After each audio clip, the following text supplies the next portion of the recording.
Hello viewers, আসসালামু আলাইকুম।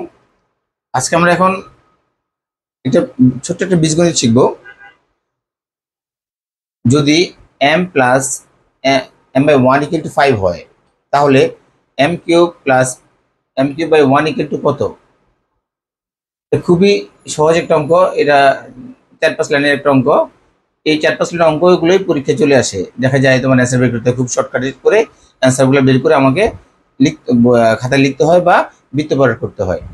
তাই দেখা যাক, আমাদের দেওয়া আছে এই মানটা, যে m plus m by one equal to 5, তাহলে আমাকে বের করতে হবে এটা। এটা আমার মান দেওয়া আছে। আমি যদি এটা অ্যাপ্লাই করি, আমার মান নির্ণয়ের এবং একটা সূত্র আছে এটা।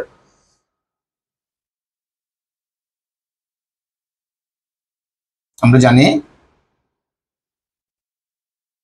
m cube plus m cube by one equal to, এটাকে যদি আমরা a cube plus b cube সূত্র ফেলি, a কিউব প্লাস b কিউবের মান নির্ণয়ের সূত্র আছে, সেটা কি?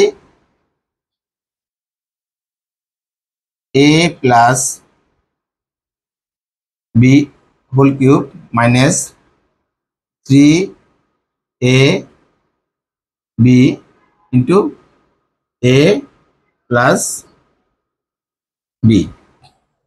একটু খেয়াল করো, এটা আমাদের এ কিউব প্লাস বি কিউবের সূত্র। মানে যখন আমরা মান নির্ণয় করবো কোনো অঙ্কের, সে মান নির্ণয়ের এই সূত্র অ্যাপ্লাই করতে হয়। তখন কি সূত্র? A cube plus B cube সূত্র equal to A plus whole cube minus 3ab into A plus B.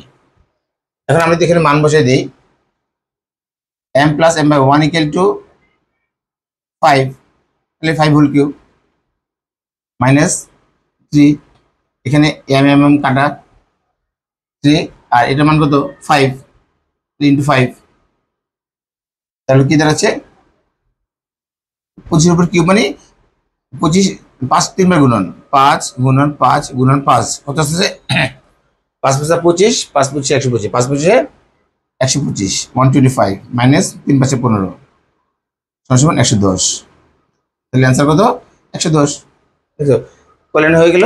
1 2 3 4 লাইনে, জাস্ট 4 লাইনের ভিতরে আমরা অ্যান্সার পেয়ে গেলাম। দেখলে বন্ধুরা কত সহজেই অঙ্কগুলো করা যাচ্ছে। ওকে, আজকের মতো এখানে বিদায়। আল্লাহ হাফেজ।